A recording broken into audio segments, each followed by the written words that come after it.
connaissez ce que c'est la Banque mondiale et pourquoi on est là à ce forum. La Banque mondiale a été créée après la Deuxième Guerre mondiale pour aider les pays de l'Europe surtout de reconstruire.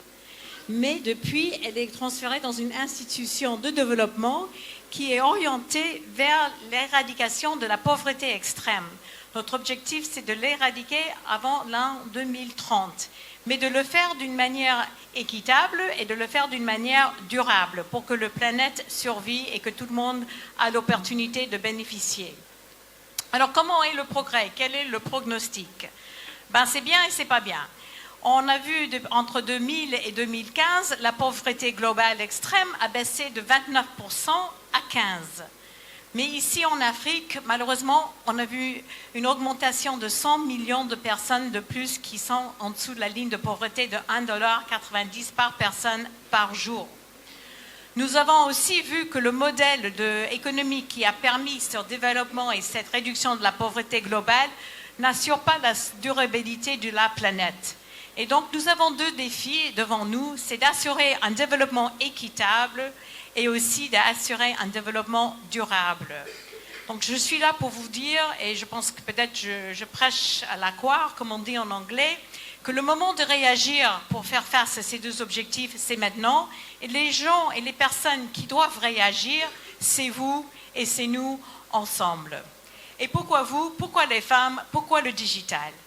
Vous, je dois vous dire, les femmes en Afrique, c'est les travailleurs et c'est les innovateurs. En Afrique, 55% des femmes participent dans le marché du main-d'œuvre. Ça, c'est la plus grande proportion parmi toutes les régions du monde. On sait aussi que parmi les femmes qui travaillent et qui ne travaillent pas dans le secteur de l'agriculture, il y a la moitié qui sont les entrepreneurs. Encore une fois, c'est la plus grande proportion de femmes entrepreneurs dans le monde. Donc, comme j'ai dit, les femmes qui travaillent et les femmes qui apportent des idées.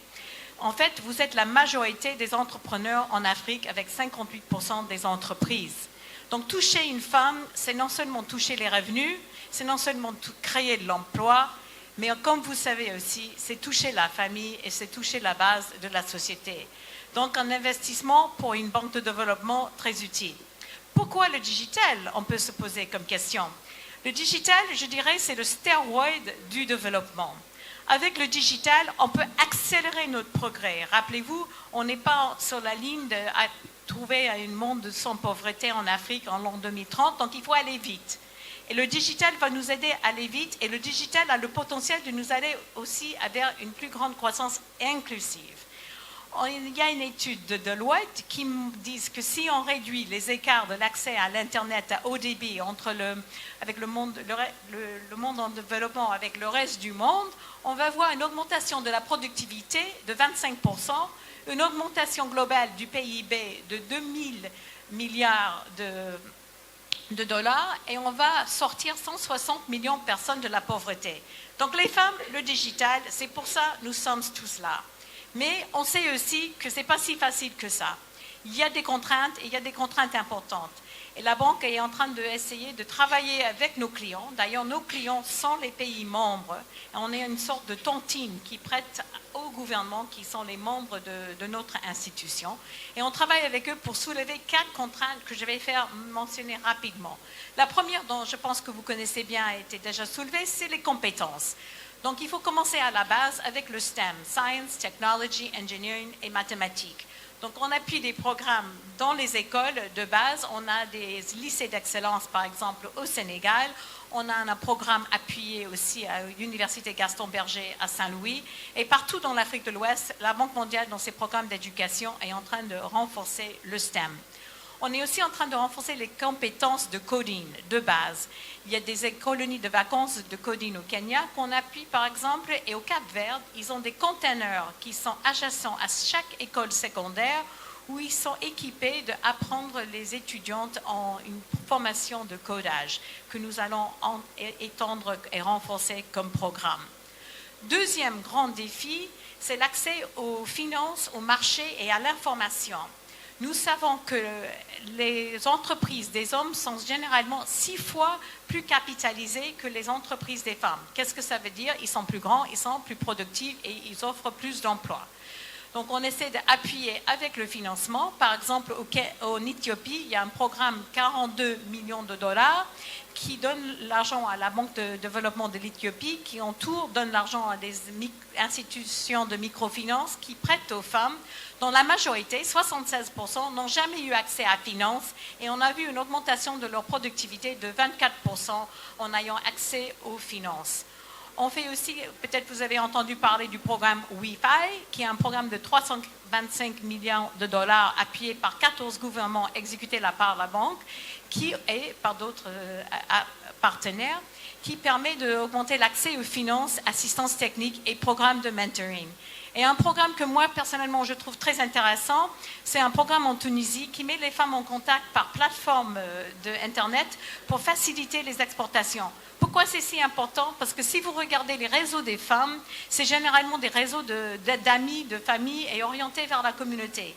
Tandis que les réseaux d'hommes, c'est plus orienté vers le business. Donc, dernier 2 points rapidement que je veux toucher, c'est le changement de comportement. Plus généralement, les femmes pensent qu'elles sont moins aptes à être chefs d'entreprise que les hommes.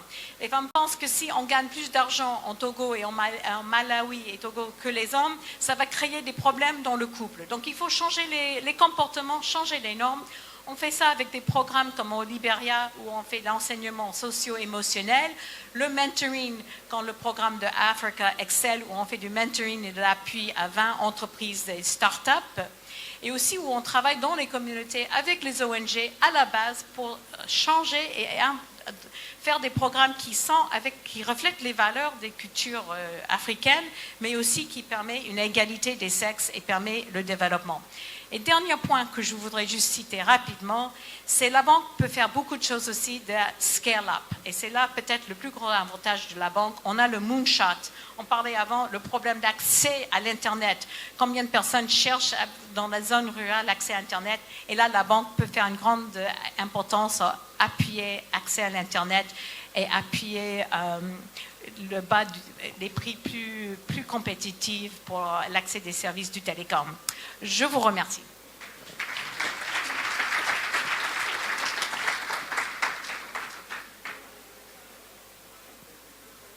Bonsoir à tout le monde.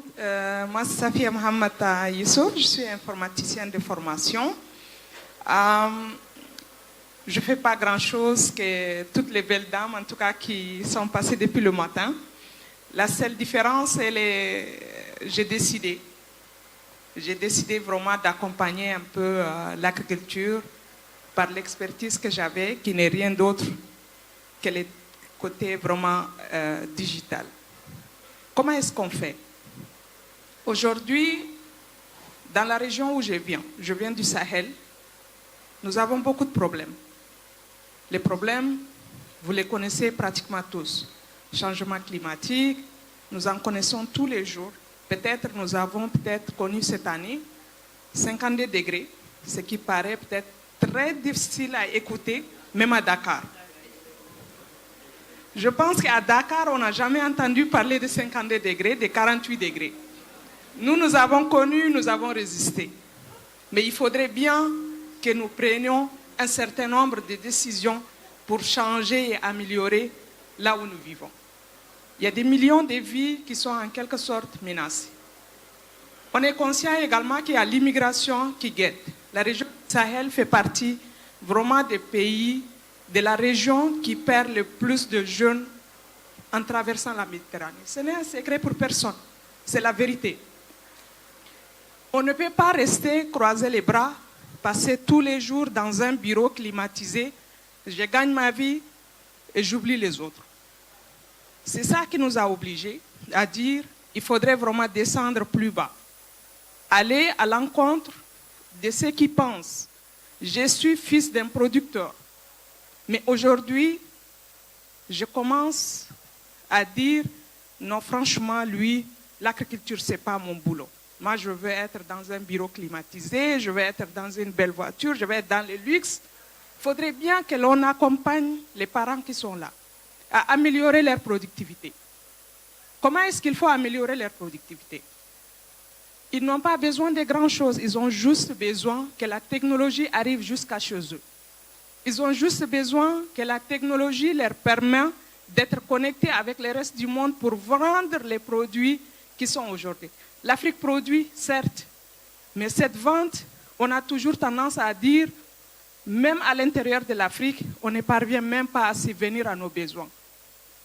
Quelque part, il y a un paradoxe. C'est la raison qui m'a plus poussée à m'investir dans le domaine de la green tech. En tant qu'informaticienne, je me suis dit, je développe des applications. Il faudrait que ces applications servent à d'autres. Il faudrait que ces applications puissent, ne serait-ce que, sauver des vies des autres. Il faudrait que ces applications puissent, par exemple, améliorer les conditions de vie, la santé, le bien-être de la femme, par exemple. Et c'est là où nous investissons. Nous investissons plus pour apporter cette technologie dans le monde rural, afin que l'agriculture qu'aujourd'hui nos parents ont toujours pratiquée, qu'ils connaissaient, puissent le vendre ou le voir autrement. Nous, en tant qu'enfants de ces producteurs, il ne faudrait pas que l'on dise on abandonne les villages, on vient dans les belles villes, on abandonne nos parents. Non. On doit répartir, on doit amener les jeunes à réfléchir autrement. On doit amener les jeunes à dire qu'aujourd'hui, je peux être à 1000 km, je peux être à 2000 km, mais je peux inventer une technologie qui peut permettre de sauver des millions de vies. C'est ça le travail pour lequel nous nous investissons. Et donc, ce que nous ne faisons pas autre chose. La question de l'assainissement, c'est une question qui touche pratiquement toutes les villes africaines. Un exemple que je vous donne, parmi les innovations que nous développons. Une simple poubelle connectée dans une ville permettait de faire plusieurs tris à plusieurs niveaux. Une poubelle que nous avons dans nos familles permet de trier, ne serait-ce que les résidus alimentaires, permet de trier, ne serait-ce que les plastiques, permet de trier, ne serait-ce que les ferrailles. Qu'est-ce que l'on va faire de tout ce qu'on trie?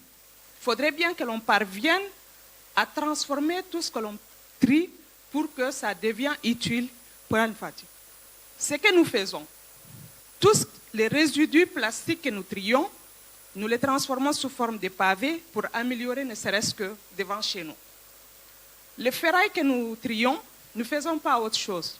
Nous utilisons ces ferrailles pour fabriquer nos poubelles qui sont connectées. Les poubelles connectées ne sont rien d'autre que des simples poubelles qui disposent juste d'un aimant et qui disposent juste d'un système d'alerte qui permet à notre système d'être alerté que ma poubelle est pleine. Venez ramasser ma poubelle.